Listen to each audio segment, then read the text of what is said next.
बुंदेलखंड तप तपस्या और तेज की पावन भूमि है। बुंदेलखंड की धरती यहाँ का कण कण कर रहा है विकास का अभिनंदन। 2014 के बाद माननीय प्रधानमंत्री श्री नरेंद्र मोदी जी ने निवेश और ईज ऑफ लिविंग के लिए जरूरी कनेक्टिविटी को प्राथमिकता देते हुए पूरे देश में आधुनिक इंफ्रास्ट्रक्चर के तेज गति से निर्माण पर जोर दिया। उत्तर प्रदेश इस विकास यात्रा का अहम भागीदार है।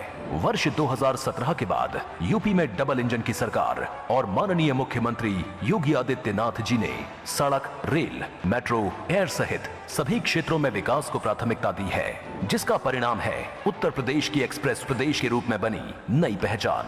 पूर्वांचल की तस्वीर बदलने वाला पूर्वांचल एक्सप्रेसवे, प्रदेश का सबसे लंबा expressway, Ganga expressway, Gorakhpur link expressway और अब विकास की डबल रफ्तार की इसी कड़ी में जुड़ रहा है बुंदेलखंड एक्सप्रेसवे। करीब 14,850 करोड़ रुपए की लागत से 296 किलोमीटर लंबा बुंदेलखंड एक्सप्रेसवे रिकॉर्ड 28 महीनों में बनकर तैयार है, जिसका शिलान्यास प्रधानमंत्री जी द्वारा ही किया गया था। आजादी के अमृत महोत्सव के अवसर पर माननीय प्रधानमंत्री जी द्वारा बुंदेलखंड एक्सप्रेसवे का राष्ट्र को समर्पण इस पावन धरती के वीर वीरांगनाओं की पीढ़ियों का सम्मान है, जिनकी शौर्य गाथाएं आज भी बच्चों को सुनाई जाती हैं। 2014 से पहले बुंदेलखंड में पानी की कमी के कारण जनजीवन बुरी तरह से प्रभावित था, पर अर्जुन सहायक सिंचाई परियोजना और जल जीवन मिशन के तहत यहां सिंचाई और पीने के पानी की सहज उपलब्धता हो रही है। खेती से जुड़ी संभावनाएं बढ़ी हैं, लोगों का जीवन आसान हुआ है। एक्सप्रेसवे से किसान अब अपने उपज और दुग्ध उत्पादों को बड़े बाजारों तक सरलता से पहुंचा पाएंगे। बुंदेलखंड एक्सप्रेसवे इस पूरे क्षेत्र के जनजीवन में बदलाव लाएगा और यहाँ के सामान्य जन को बड़े बड़े शहरों जैसी सुविधाओं से जोड़ेगा। अब चित्रकूट, बांदा, महोबा, हमीरपुर, जालौन, औरैया के लोग भी आधुनिक एक्सप्रेसवे पर चलेंगे। आधुनिक इंफ्रास्ट्रक्चर यहाँ नए उद्योगों, नए उद्यमों को विकसित करेगा, जिससे रोजगार के हजारों अवसर तैयार होंगे।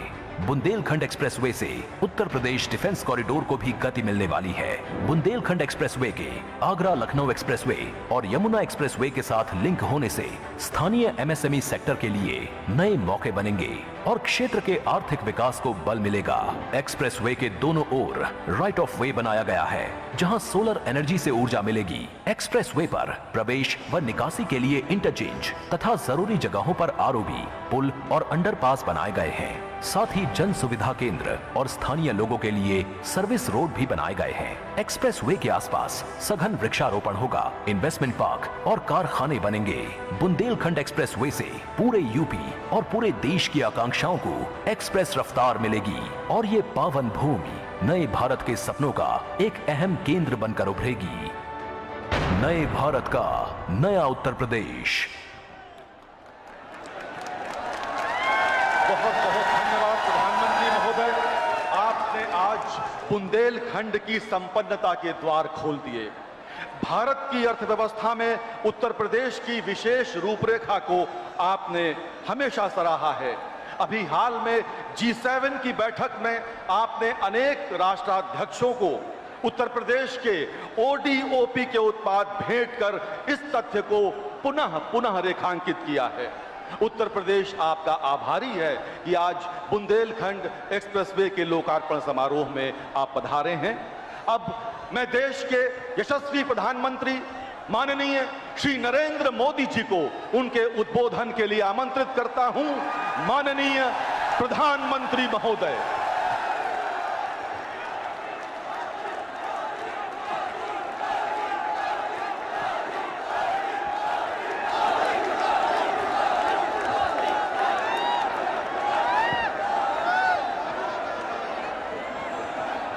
भारत माता की, भारत माता की, भारत माता की।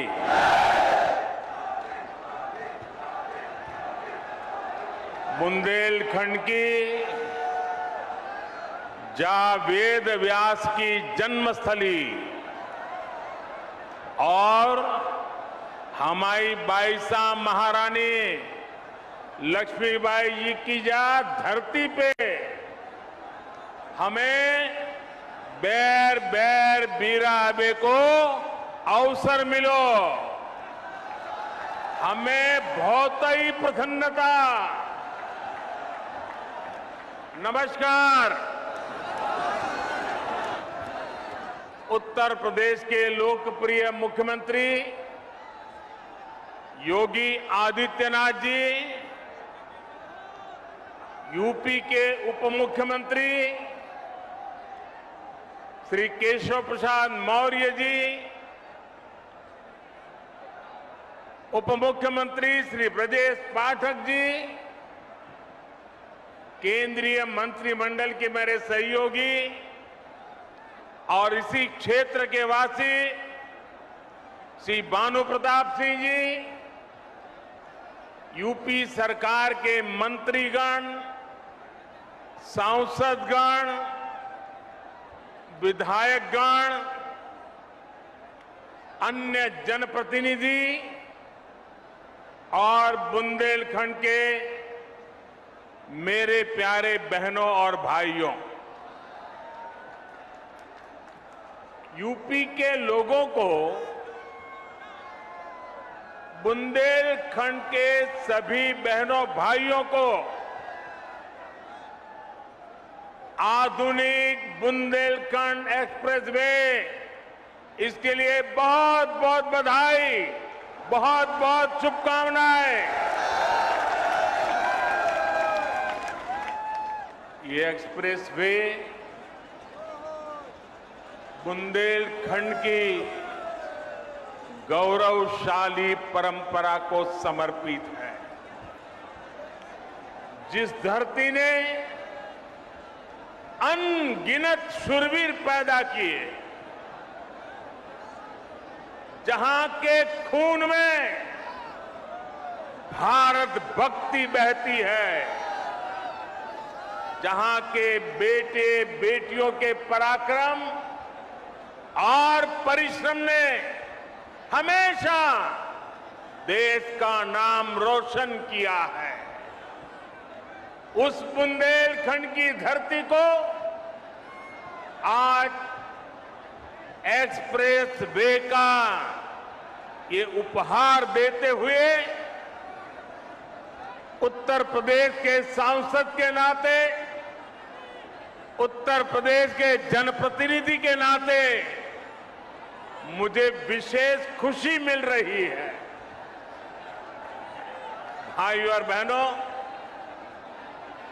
मैं दशकों से उत्तर प्रदेश आता जाता रहा। यूपी के आशीर्वाद से पिछले 8 साल से देश का प्रधान सेवक के रूप में कार्य करने का आप सबने जिम्मा दिया है। लेकिन मैंने हमेशा देखा था, अगर उत्तर प्रदेश में 2 महत्वपूर्ण चीजें जोड़ दी जाए, उसकी कमी को अगर पूरा कर दिया जाए, तो उत्तर प्रदेश चुनौतियों को चुनौती देने की बहुत बड़ी ताकत के साथ खड़ा हो जाएगा। पहला मुद्दा था यहां की खराब कानून व्यवस्था। जब मैं पहले की बात कर रहा हूं, क्या हाल था आप जानते हैं। और दूसरी हालत थी हर प्रकार से खराब कनेक्टिविटी। आज उत्तर प्रदेश के लोगों ने मिलकर योगी आदित्यनाथ जी के नेतृत्व में उत्तर प्रदेश की पूरी तस्वीर बदल दी है।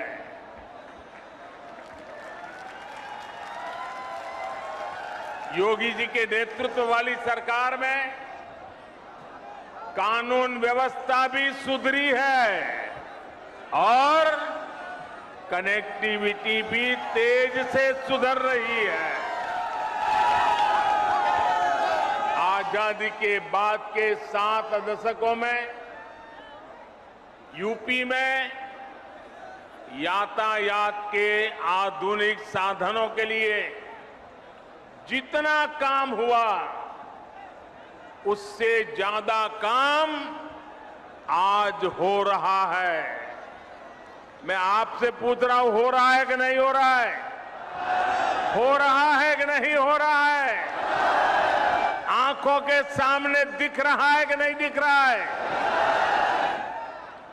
बुंदेलखंड एक्सप्रेसवे से चित्रकूट से दिल्ली की दूरी करीब करीब 3-4 घंटे कम हुई है, लेकिन इसका लाभ इससे भी कई गुना ज्यादा है। ये एक्सप्रेसवे यहां सिर्फ वाहनों को गति देगा इतना ही नहीं है, बल्कि ये पूरे बुंदेलखंड की औद्योगिक प्रगति को भी गति देने वाला है।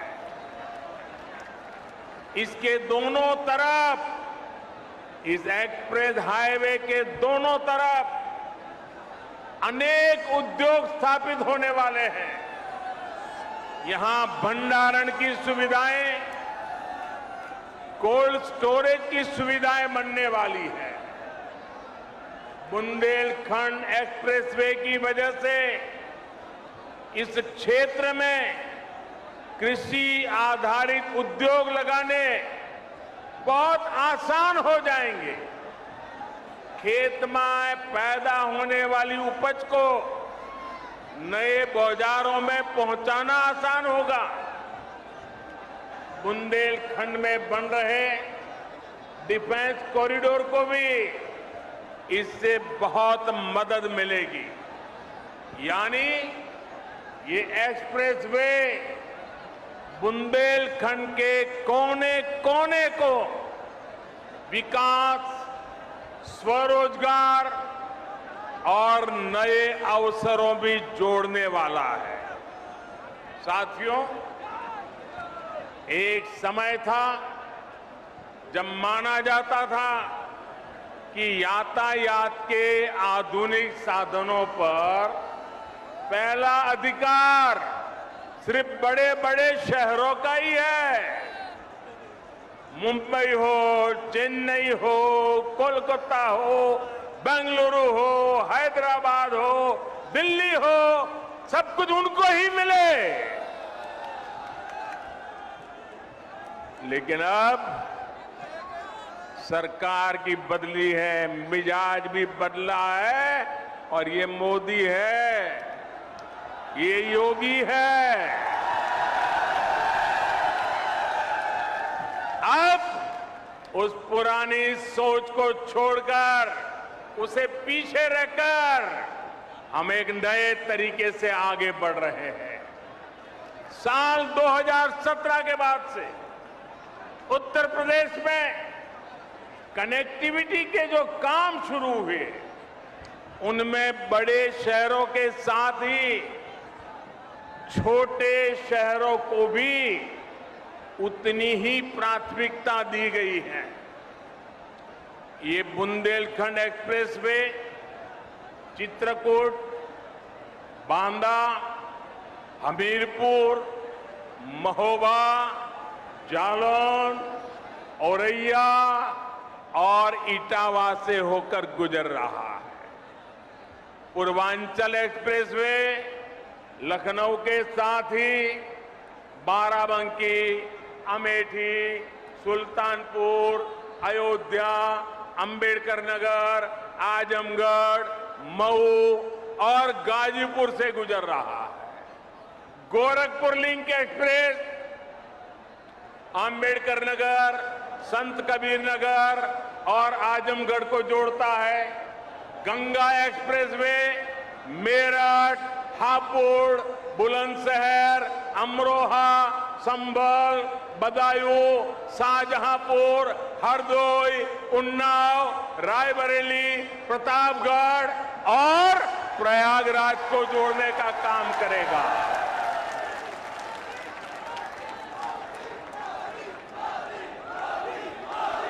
दिखता है कितनी बड़ी ताकत पैदा हो रही है। उत्तर प्रदेश का हर कोना नए सपनों को लेकर के, नए संकल्पों को लेकर के अब तेज गति से दौड़ने के लिए तैयार हो चुका है। और यही तो सबका साथ है, सबका विकास है। न कोई पीछे छूटे, सब मिलकर आगे बढ़े। इसी दिशा में डबल इंजन की सरकार लगातार काम कर रही है। यूपी के छोटे छोटे जिले हवाई सेवा से जुड़े, इसके लिए भी तेजी से काम किया जा रहा है। बीते कुछ समय में प्रयागराज, गाजियाबाद में नए एयरपोर्ट टर्मिनल बनाए गए। कुशीनगर में नए एयरपोर्ट के साथ ही नोएडा के जेवर में एक और इंटरनेशनल एयरपोर्ट पर काम चल रहा है। भविष्य में यूपी के कई और शहरों को वहां भी हवाई रूट से जोड़ने की कोशिश हो रही है।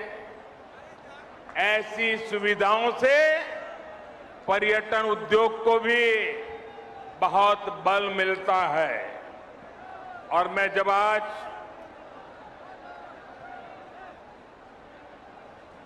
यहां मंच पर आ रहा था तो उसके पहले मैं इस बुंदेलखंड एक्सप्रेस वे का प्रेजेंटेशन देख रहा था, एक मॉड्यूल लगाया वो देख रहा था। और मैंने देखा कि इस एक्सप्रेस वे के बगल में जो जो स्थान है वहां पर कई सारे किले हैं। सिर्फ झांसी का ही किला है ऐसा नहीं, कई सारे किले हैं। आप में से जो विदेश की दुनिया जानते होंगे उनको मालूम होगा, यूरोप के कई देश ऐसे हैं जहां पर किले देखने का एक बहुत बड़ा टूरिज्म उद्योग चलता है और दुनिया के लोग पुराने किले देखने के लिए आते हैं। आज बुंदेलखंड एक्सप्रेसवे बनने के बाद मैं योगी जी की सरकार को कहूंगा कि आप भी इन किलों को देखने के लिए एक शानदार टूरिज्म सर्किट बनाइए। दुनिया भर के टूरिस्ट यहां आए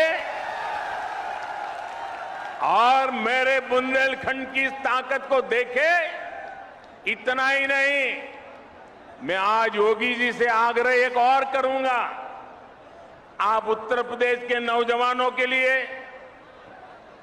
इस बार जब ठंड की सीजन शुरू हो जाए, मौसम ठंडी का शुरू हो जाए, तो किले चढ़ने की स्पर्धा आयोजित कीजिए और परंपरागत रास्ते से नहीं, कठिन से कठिन रास्ता तय कीजिए और नौजवान को बुलाइए। कौन जल्दी से जल्दी चढ़ता है, कौन किले पर सवार होता है, आप देखना उत्तर प्रदेश के हजारों नौजवान इस स्पर्धा में जुड़ने के लिए आ जाएंगे और उसके कारण बुंदेलखंड में लोग आएंगे, रात को मुकाम करेंगे, कुछ खर्चा करेंगे, रोजी रोटी के लिए बहुत बड़ी ताकत खड़ी हो जाएगी। साथियों, एक एक्सप्रेस में कितने प्रकार के कामों को अवसर का जन्म दे देता है। साथियों, डबल इंजन की सरकार में आज यूपी जिस तरह आधुनिक हो रहा है, ये वाकई अभूतपूर्व है। जिस यूपी में, जरा याद रखना दोस्तों, मैं जो कह रहा हूं याद रखोगे? याद रखोगे? जरा हाथ ऊपर करके बताओ, याद रखोगे? पक्का याद रखोगे? बार बार लोगों को बताओगे? तो याद रखिए, जिस यूपी में सरयू नहर परियोजना का पूरा होने में 40 साल लगे, जिस यूपी में गोरखपुर फर्टिलाइजर प्लांट 30 साल से बंद पड़ा था, जिस यूपी में अर्जुन डैम परियोजना को पूरा होने में 12 साल लगे, जिस यूपी में अमेठी राइफल कारखाना सिर्फ एक बोर्ड लगा करके पड़ा हुआ था, जिस यूपी में रायबरेली रेल कोच फैक्ट्री डिब्बे नहीं बनाती थी, सिर्फ डब्बों का रंग रोगान करके काम चला रही थी, उस यूपी में अब इंफ्रास्ट्रक्चर पर इतनी गंभीरता से काम हो रहा है कि उसने अच्छे अच्छे राज्यों को भी पीछे छोड़ दिया है। दोस्तों, पूरे देश में अब यूपी की पहचान बदल रही है। आपको गर्व होता है कि नहीं होता है? आज यूपी का नाम रोशन हो रहा है, आपको गर्व हो रहा है कि नहीं हो रहा है? आप पूरा हिंदुस्तान यूपी के प्रति बड़े अच्छे भाव से देख रहा है, आपको आनंद हो रहा है कि नहीं हो रहा है? और साथियों, बात सिर्फ हाईवे या एयरवे की नहीं है। शिक्षा का क्षेत्र हो, मैन्युफैक्चरिंग का क्षेत्र हो, खेती किसानी हो, यूपी हर क्षेत्र में आगे बढ़ रहा है। पहले की सरकार के समय यूपी में हर साल, ये भी याद रखना, रखोगे जरा हाथ ऊपर करके बताओ, रखोगे? पहले की सरकार के समय यूपी में हर साल औसतन 50 किलोमीटर रेल लाइन का दोहरीकरण होता था। कितने किलोमीटर? 50। पहले, हमारे आने से पहले रेलवे का दोहरीकरण 50 किलोमीटर। मेरे उत्तर प्रदेश के नौजवानों, भविष्य कैसे गढ़ता है देखिए। आज औसतन 200 किलोमीटर का काम हो रहा है। 200 किलोमीटर रोड लाइन का दोहरीकरण हो रहा है। 2014 से पहले यूपी में सिर्फ 11,000 कॉमन सर्विस सेंटर थे। जरा आंकड़ा याद रखिए, कितने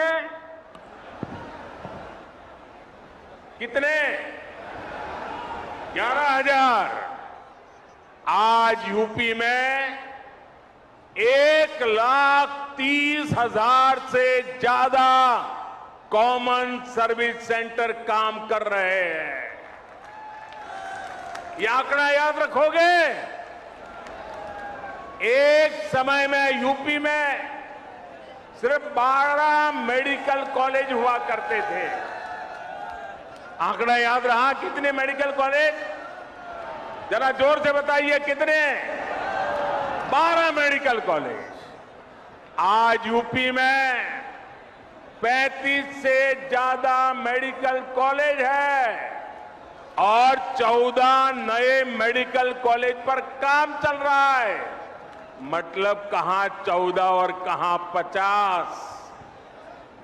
भाई और बहनों, विकास की जिस धारा पर आज देश चल रहा है, उसके मूल में 2 प्रमुख पहलू हैं। एक है इरादा और दूसरा है मर्यादा। हम देश के वर्तमान के लिए नई सुविधाएं नहीं गढ़ रहे, बल्कि देश का भविष्य भी गढ़ रहे हैं।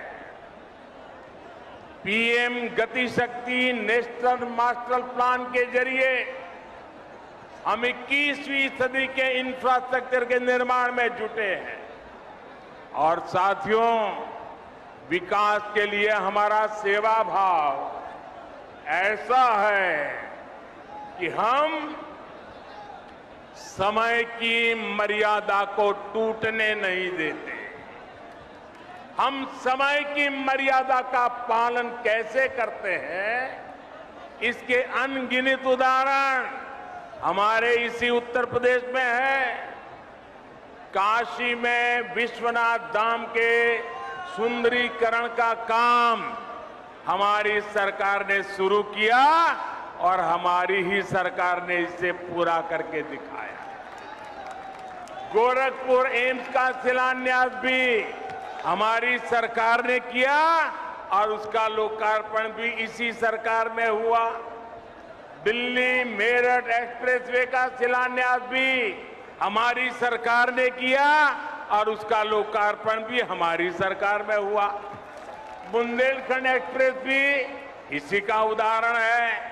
इसका काम अगले साल फरवरी में पूरा होना था, लेकिन ये 7-8 महीने पहले ही सेवा के लिए तैयार है मेरे दोस्तों। और कोरोना की परिस्थितियों के बावजूद कितनी कठिनाइयां हैं, हर परिवार जानता है।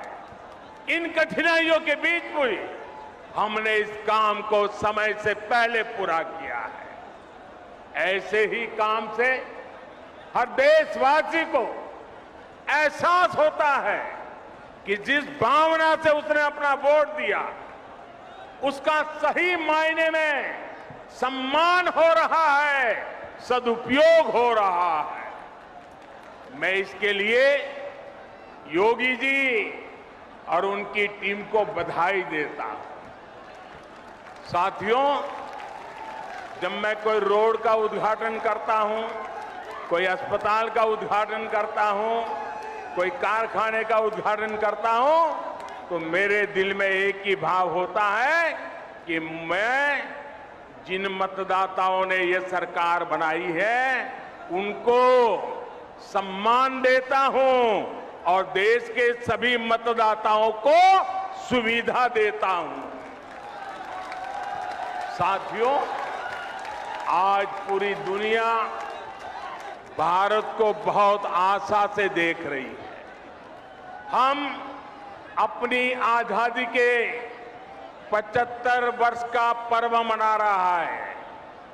अगले 25 वर्षों में भारत जिस ऊंचाई पर होगा उसका रोड मैप बना रहे हैं।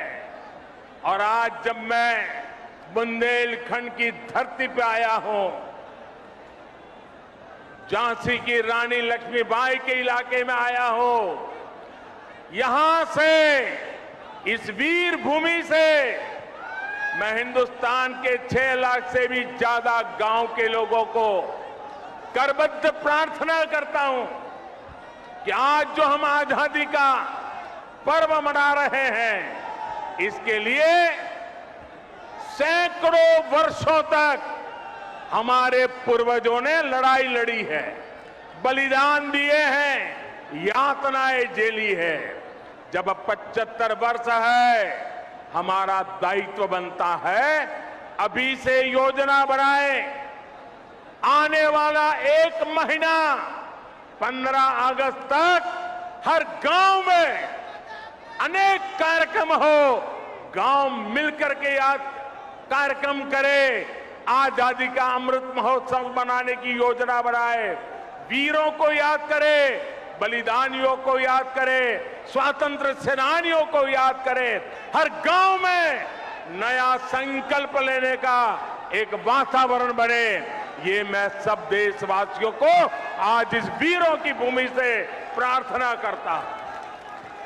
साथियों, आज भारत में ऐसा कोई भी काम नहीं होना चाहिए जिसका आधार वर्तमान की आकांक्षा और भारत के बेहतर भविष्य से जुड़ा हुआ न हो।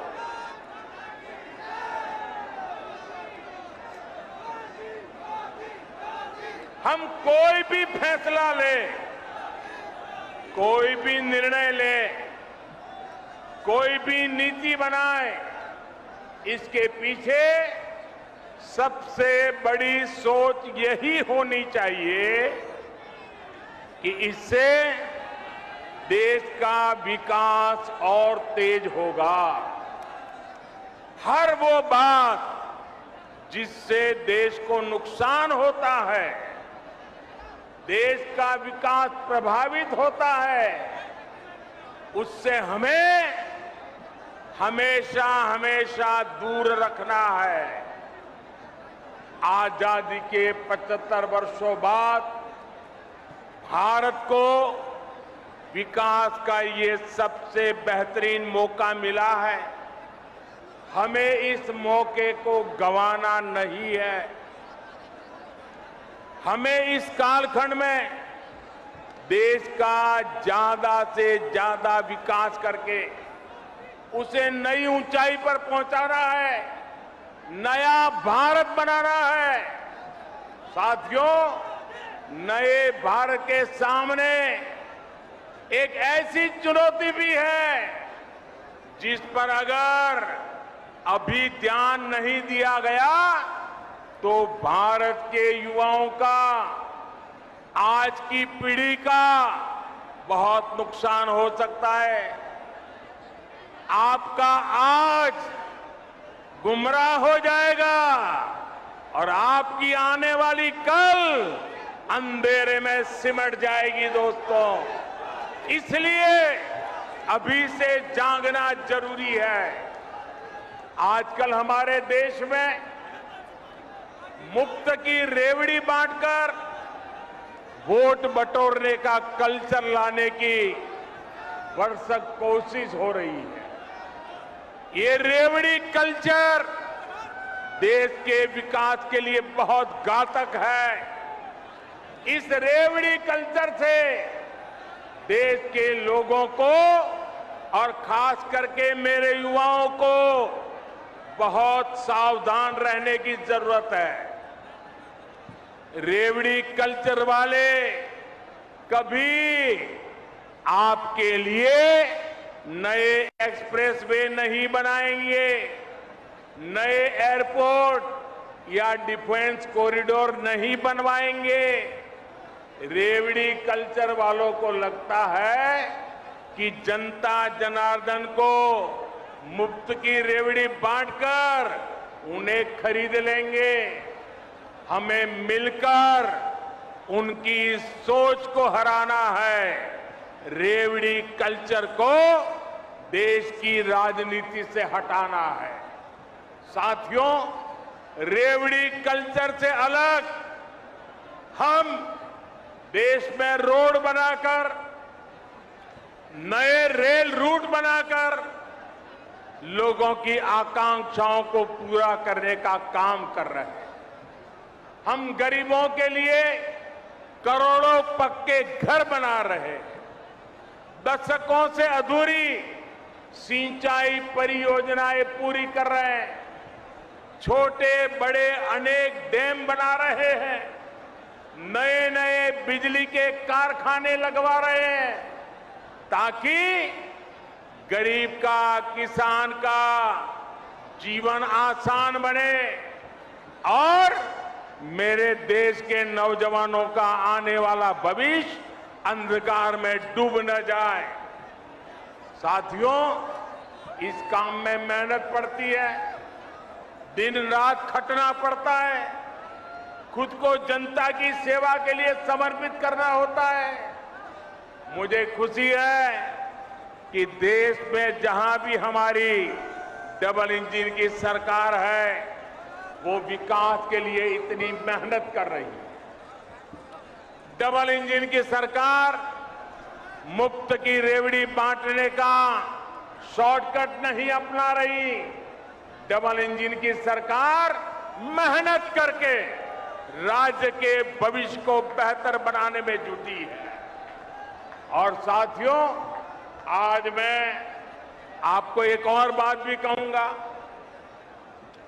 देश का संतुलित विकास छोटे शहरों और गांवों में भी आधुनिक सुविधाओं का पहुंचना, ये काम भी एक प्रकार से सच्चे अर्थ में सामाजिक न्याय का काम है।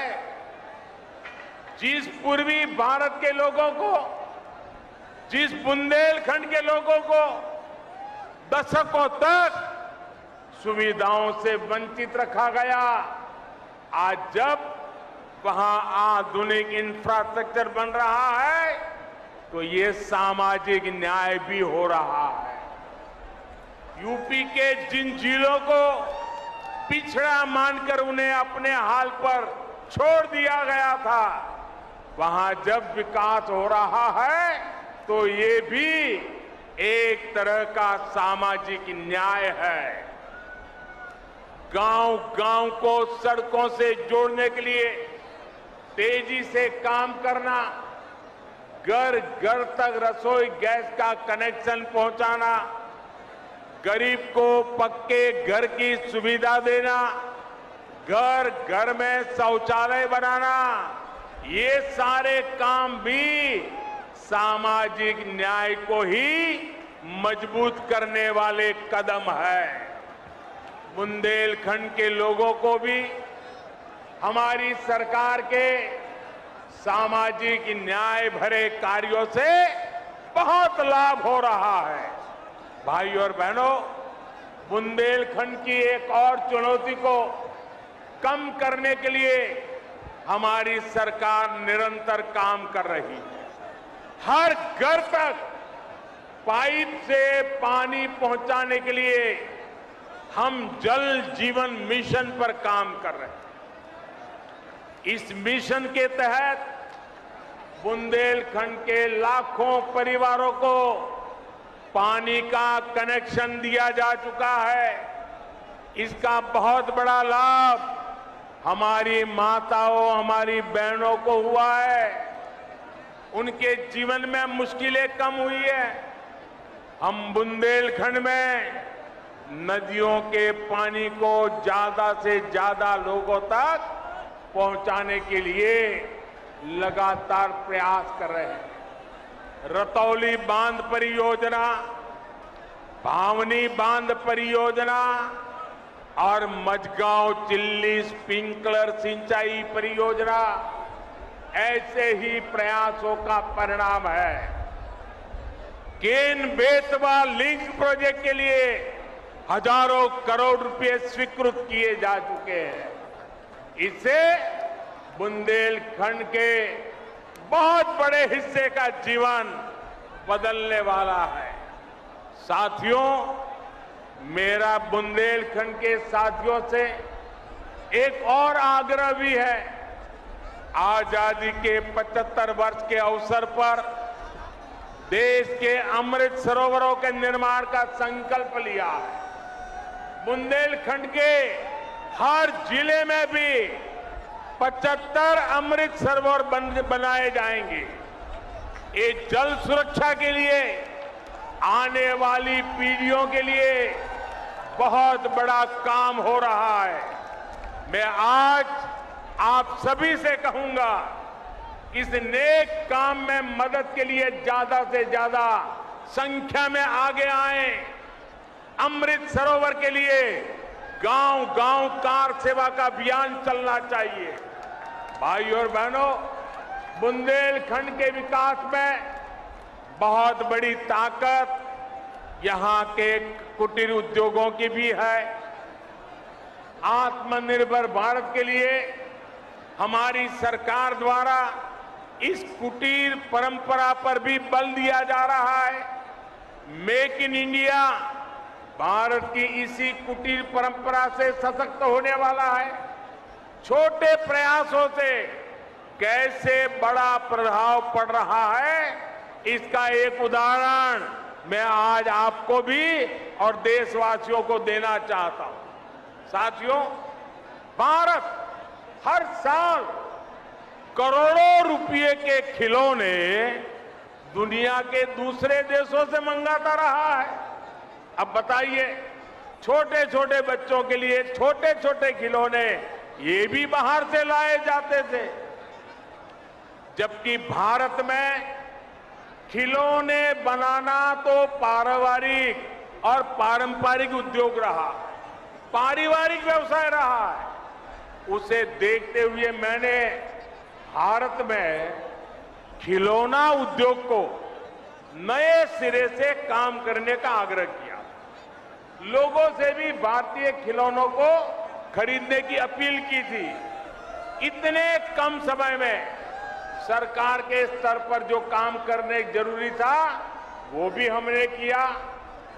इन सब का नतीजा ये निकला कि आज, और हर हिंदुस्तानी को गर्व होगा, मेरे देश के लोग सच्ची बात को कैसे दिल से ले लेते हैं, इसका ये उदाहरण है। इस सब का नतीजा ये निकला कि आज विदेश से आने वाले खिलौनों की संख्या बहुत बड़ी मात्रा में कम हो गई है। मैं देशवासियों का आभार व्यक्त करता हूं। इतना ही नहीं, भारत से अब बड़ी संख्या में खिलौने विदेश में जाने लगे।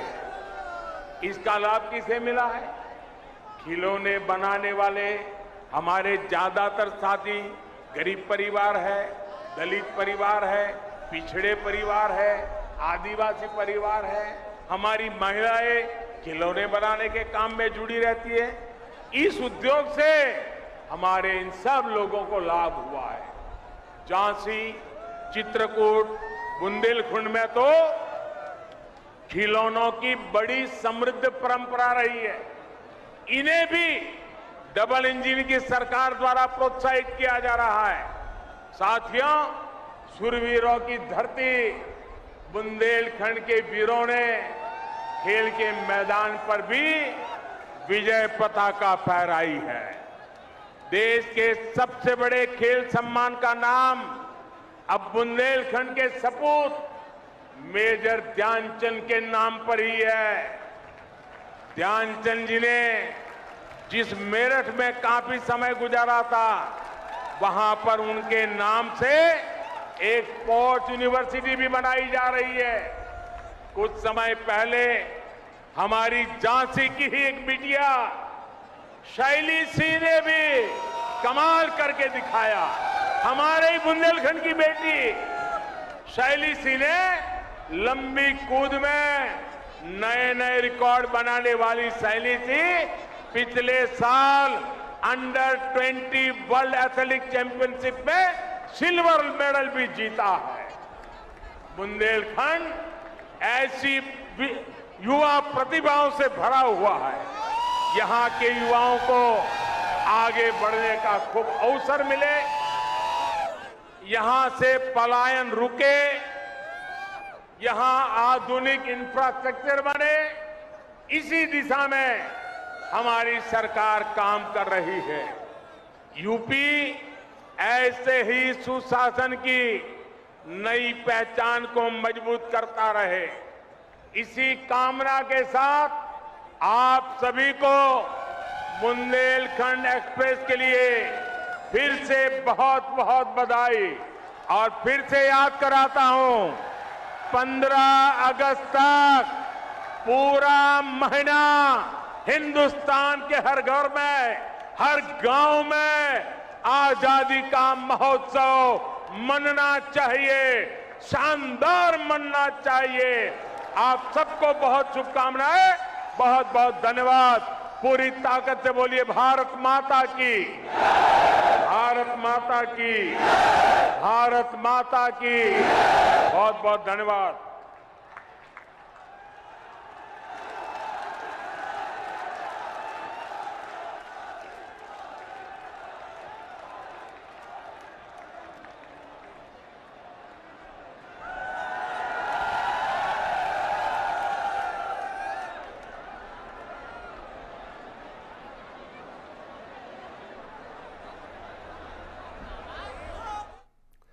तो बुंदेलखंड एक्सप्रेसवे के रूप में उत्तर प्रदेश को एक बड़ी सौगात मिली। आने वाले दिनों में एक बड़ा बदलाव देखने को मिलेगा। जब एक कहीं एक्सप्रेसवे बनता है तो उसके आसपास रोजगार की कई संभावनाएं